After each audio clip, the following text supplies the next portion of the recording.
இப்போ நிறைய பேர் வந்து நடக்கும்போது தலை சுற்றல் அப்படி இருப்பாங்க. அதுக்கடுத்து தூங்கி எந்திரிச்சா தலை சுற்றல் அப்படிம்பாங்க.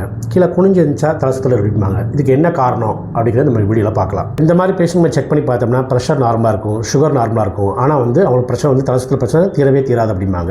இதுக்கு என்ன காரணம் பார்த்தோம்னா அவங்க கழுத்து தான் பிரச்சனையாக இருக்கும். மெயினாக கழுத்து நார்மலாக பார்த்தோம்னா மெடிக்கல் டைமில் C1 to C7 அப்படிம்பாங்க. அதில் ஏதாவது வந்து சவ்வு வந்து எதை ஒன்று அமைச்சிக்கிட்டு இருந்தாலோ நரம்பு ஏதாவது தேய்மனாக இருந்தாலும் இது காமனாக இந்த பிரச்சனை வரதுக்கு வாய்ப்புகள் உண்டு. மேக்ஸிமம் இது எதனால் வரும் பார்த்தோம்னா அவங்க ஃபஸ்ட்டு காரணம் பார்த்தா அவங்க லைஃப் ஸ்டைல் சேஞ்சஸ் அப்படிம்பாங்க. இப்போ நிறைய பேர் பார்த்தா ரொம்ப நேரம் லாங் ட்ராவல் மார்க்கெட்டிங் ஒரு 100 கிலோமீட்டர் 200 கிலோமீட்டர் டெய்லி வந்து மார்க்கெட்டிங் பண்ணிகிட்டு இருப்பாங்க. ஸோ லாங்காக வந்து பஸ்ஸோ டிரைவரோ கண்டக்டர் இந்த மாதிரி நிறைய பேருக்கு இது வரதுக்கு வாய்ப்புகள் உண்டு. அதிகமாக சிஸ்டத்தில் ஒர்க் பண்ணுறவங்க பார்த்தோம்னா சார் கண்டிப்பாக சிஸ்டத்தில் ரொம்ப நேரம் உட்காந்துருக்கிறேன், அவங்களுக்கு அந்த காலத்தில் வந்து பிரச்சனை வரதுக்கு வாய்ப்புகள் அதிகமாக உண்டு.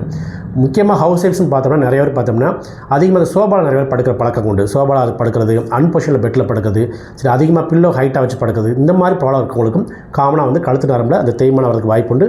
அதனால் அவங்க காலையில் எந்திரிக்கும் போது தலை சுற்றுற மாதிரியோ சரிங்களா, அது அவங்களை தள்ளியே விடுற மாதிரி இருக்கும். இதை ஒரு சில லெஃப்ட்டில் தள்ளுற மாதிரி இருக்கும், ரைட்டில் தள்ளுற மாதிரி இருக்கும். ஸோ இந்த மாதிரி பிரச்சனை வந்து ஆங்கில மருத்துவத்தில் பார்த்தோம்னா ரெகுலராக மாத்திரை போட்டுகிட்டே இருப்பாங்க.